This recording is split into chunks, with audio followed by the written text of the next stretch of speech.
Hi, I'm Jason Watson with the Watson CPA Group. Today we're going to talk about reasonable shareholder salary. This is probably the biggest challenge, the most complicated thing that comes to S Corp and shareholders is what to pay yourself. What's a reasonable salary? Unfortunately, there's no formula. There's no system or mathematical formula that can give us that number. So we have to look at a bunch of factors, okay? There's a fact sheet that the IRS created, fact sheet 2008-25, that lists a whole bunch of things, and they're all mushy qualitative things like what's the dividend history, what's the time spent working for the company, what's your education like, what's all this stuff. And then there's also two bigger tax court cases, one's called Label Graphics and one's called Brewer Quality Homes, where the court listed out all those different factors. Again, very qualitative. What's your education, time spent, what are your distributions related to your salary? Again, all these things, but there's nothing that makes it into a formula. So it's a very mushy, qualitative thing. Now, unfortunately, us nerdy accountants can't deal with qualitative and mushy things. We don't really have feelings, we need numbers. So at the end of the day, we need a number.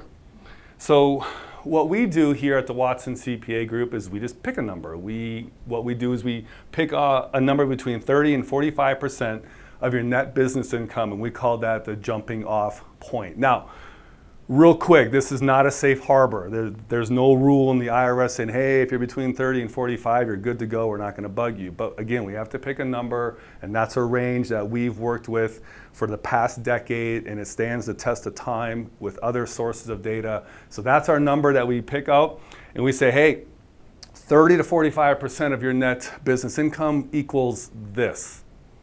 How does that feel?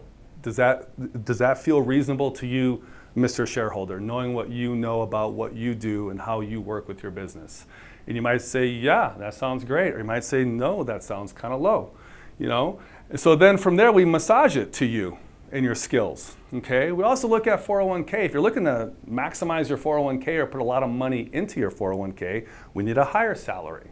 If that's not something you need, then maybe we keep a salary a little bit lower.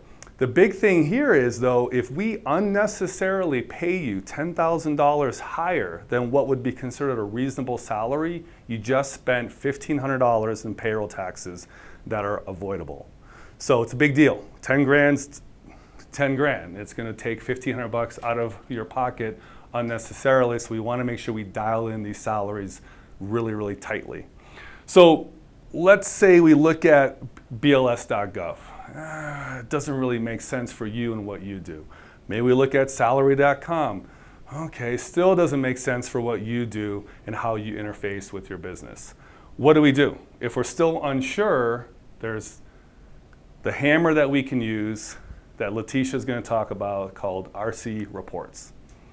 RC Reports is a Denver-based consulting firm. Their reports have been used in federal cases and tax court, so their data is very defensible. They use 3 methodologies to come up with a reasonable salary number for you, so it's less work for you. The 3 methodologies are the cost approach, the market approach, and the income approach. So the one that we see most often is the cost approach, which is also known as the mini hats approach. And it pretty much just breaks you down into different bricks. So as a small business owner, you wear many hats. You have to be HR sometimes, you're IT sometimes you have to be the janitor, that's just what comes with the territory of running your own business. So what they do is they break down your tasks into little bricks and they assign a number to each of those bricks. And then at the end, they total them all up, and it may sound a bit harsh, but they're pretty much just calculating how much it would cost to replace you with all the work and all those tasks that you have to handle as a small business owner.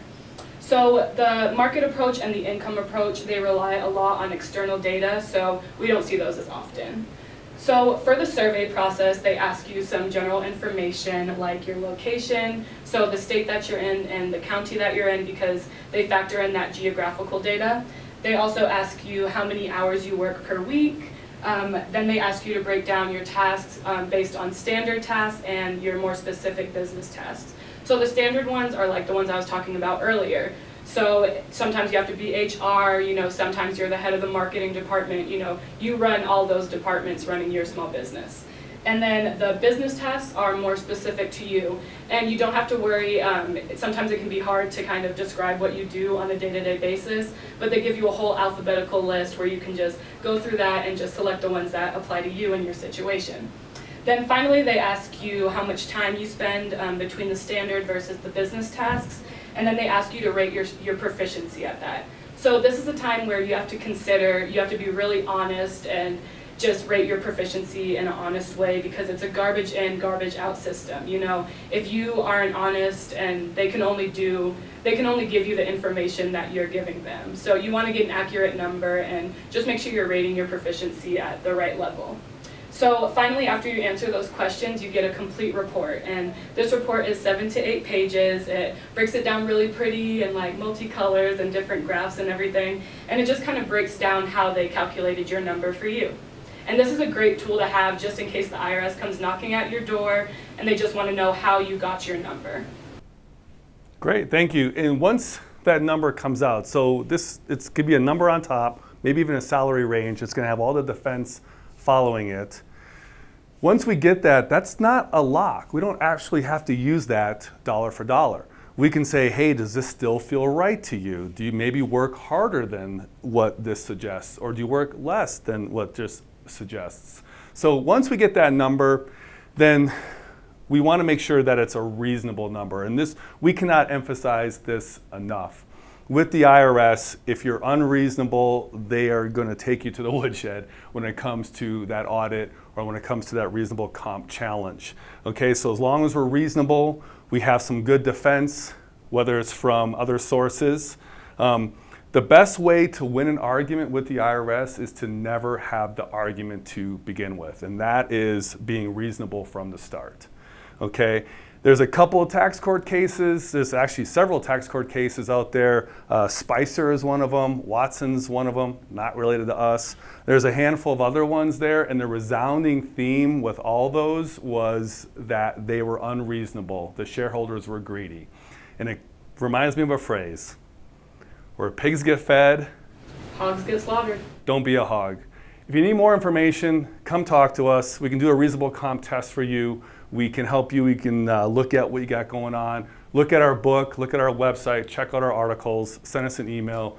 Love to help. Again, Jason Watson, Latesha Anderson for Watson CPA Group. Thank you.